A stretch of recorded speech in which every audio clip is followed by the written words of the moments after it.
Hello everybody and welcome to game number 4 of Fan Game Friday. I am against Puppy Punter, another Protoss. Hopefully this guy doesn't Nexus first, because I really don't want to Nidus another person. I don't remember the last time I Nidus someone, but this is going to be a live game. Fans of all skills, strengths, weaknesses, and everything, blah, blah, blah, blah, playing me. And hopefully we get some masters in here. I want a big man master!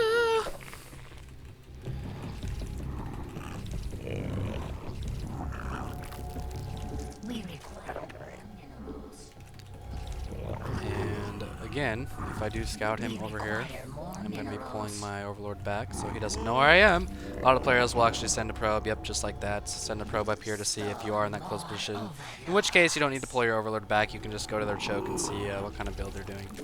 So, smart player, Puppy Puncher. Smart pulling his probe off like that. Good, good.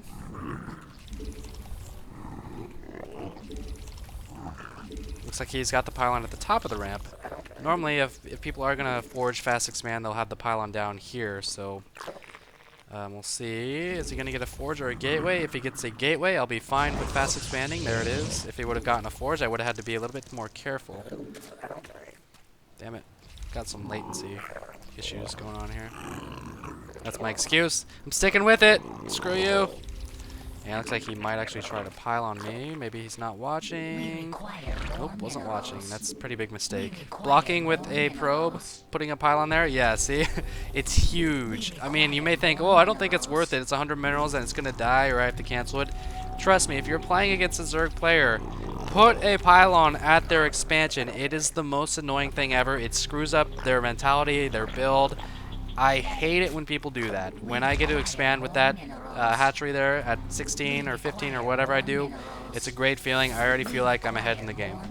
So that's why he was like, no, when he wasn't able to block it. And that's why you always got to watch the minimap too. Keep track of your units. So he's getting that cybernetics core. I'm going to move my Overlord. Actually, I don't know if there's a lot of safe places to move your Overlord here. I'm going to move it up here. I kind of wanted to move it like back here to see if he's expanding, but it wasn't really, couldn't really go there. Oh, he's killing my pets, you bastard. Damn it. My pets! My critters. So this Overlord will be able to get out of the way before the Stalker comes out, so that'll be okay. This probe's still just kind of chilling.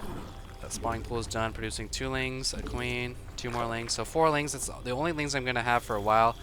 Good Protoss players will actually chrono boost a couple zealots, send them to your base, and force you to make more lings. I find that really frustrating as well if you're a Protoss player looking to get the edge on a Zerg. So, yep. I actually put too many drones on gas. I only like to put 2 on gas, and I need to overlord. You really want to overlord at 20, 25 out of 28. I actually forgot about it for a second, and mine's going to be a little bit late. I'm going to transfer 1 more drone too to even that out a tad. And there's 1 queen, and I'm actually going to get a creep queen. I've been forgetting my creep queens because I've been playing a lot of ZVZ lately where you don't necessarily need a creep queen. And notice how I'm sending 1 ling up. That's because if he had a sentry, he could wall off all 4 of my lings if I sent them all up and killed them all, and that would be very bad, so I don't want that to happen. I'm going to keep this ling down here and scout his expansion, if it ever comes. And position these overlords in between our bases, and it looks like he is sending back a probe. Gonna have to kill that guy. Or at least shoot him away. Oh, should have started my speed too. Actually, against a toss, I think next time I will keep my put 3 guys on gas, and then get my speed earlier. I kind of forgot about that. Like I said, I'm really used to playing ZVZs, and I'm gonna start my Roachborn here too because against the 4 gates, if you don't get a lot of spines, it's really difficult to defend against a 4 gate with just lings. So I am gonna prepare my roaches as well. But notice I'm not in any hurry to get my 2nd gas. You do not need that 2nd gas very early. Looks like he's sending a couple zealots. So that's pretty good. These zealots are going to force me to make a couple more lings than I want to. And actually he's warping in some more. So hopefully that Roachborn finishes in time. I'm going to bring down all my queens. They're going to have to support my lings here. Good thing is I do have 3 queens. And I'm pumping out a lot of lings. He's going to kill... These are going to be really cost-effective zealots. He's going to kill a lot of Zerglings. But I should be able to clean it up, hopefully. This is a pretty good timing from him, though.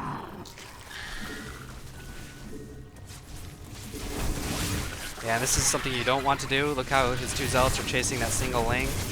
Do not want that to happen. And just with rallying a bunch of lings, I was able to clean this up. I'm going to go inject right away. And see if he's taking that base yet. Oh, lagging a little bit here. Whoa. Come on, Dragonite! It's supposed to be evolved. So he did force me to make a lot of lings, but he lost a lot of zealots for not a whole lot, so I'd say that's pretty good for me. I was able to drone up a lot before being forced to produce all those lings. And now I'm going to transition into Spire. A lot more common it gets tossed is the Spire transition, and looks like he was expanding. I mean, if you're going to attack with zealots like that and force lings, you can't really expand behind it unless you have cannons or something, because now I'm just going to force the cancellation of his Nexus, and now he's even further behind. So that was kind of weird. Again, he didn't manage those zealots as well as he could, but whatever. Geysers are up. Gonna transfer some drones to those. 3 on each. Remember my transfuses and my tumors. It's not a tumor. Gonna try to cancel his Nexus again.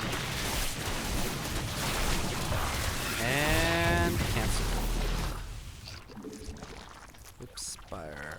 I probably shouldn't be going for a Spire right now. Should probably just stick with roaches, but whatever. Oh, he's got DTs. That's why he had so few units. Didn't even think about that. Well, luckily I am at a lair. Fairly quick lair, so it's not going to do too much damage.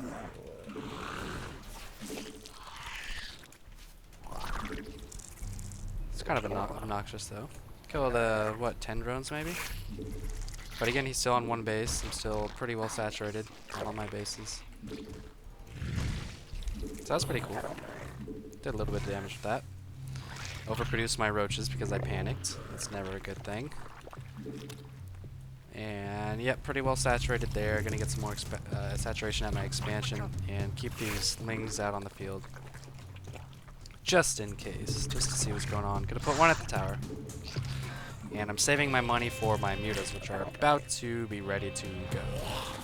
Saturation is a bit low though. Those DTs actually were quite annoying. Wasn't really expecting that. I gotta give him credit for that.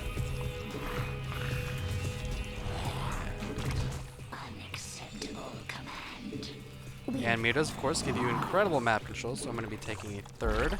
And, where are you? There you are. I think he might have his DTs ready to cock block my third, so I'm going to send an Overlord. I actually should have taken an auxiliary hatch as well. I had a lot of money for a while. I'm going to drone up too. I'm making mutas and drones right now. That's pretty much all I'm making. My drone count's actually really low in my expansion. That's not very good. Drone counts that are low are not good. Shocking. Creep spread's good though. I'm proud of that.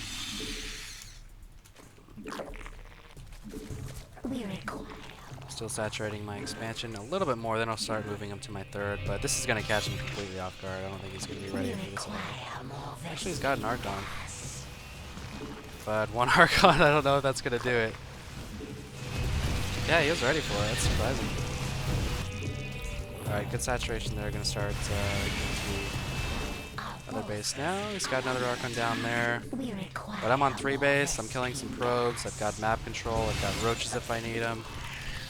And it's just not looking too good for him. Good sats. Good sats. Good creep spread. And I'm gonna want to get roach speed just in case. Eventually I'm gonna want to get it anyway. And you will be my transfused bitch. Should have got gas. Got a lot more mutas. Gonna magic box any other Archons he has in his main. And actually gonna get an auxiliary hatch as well. We require more Vespine gas. Inject, bitch. We require more. And I'm always, when I'm doing all this, I'm keeping an eye on the minimap. You don't want to put 2 stalkers in your mineral line like that. That's not going to do anything. And you don't want to warp in that close either. This is a lot of mutas. And this is just what, 3 base? Actually, I'm only on 2 base, guys. But this is the power of mutas, man. They're good straight up fighters. I'm just going to kill all these sentries. Kill this sentry, kill this sentry, kill these stalkers. They're really good fighters, I gotta say, especially with that +1 attack.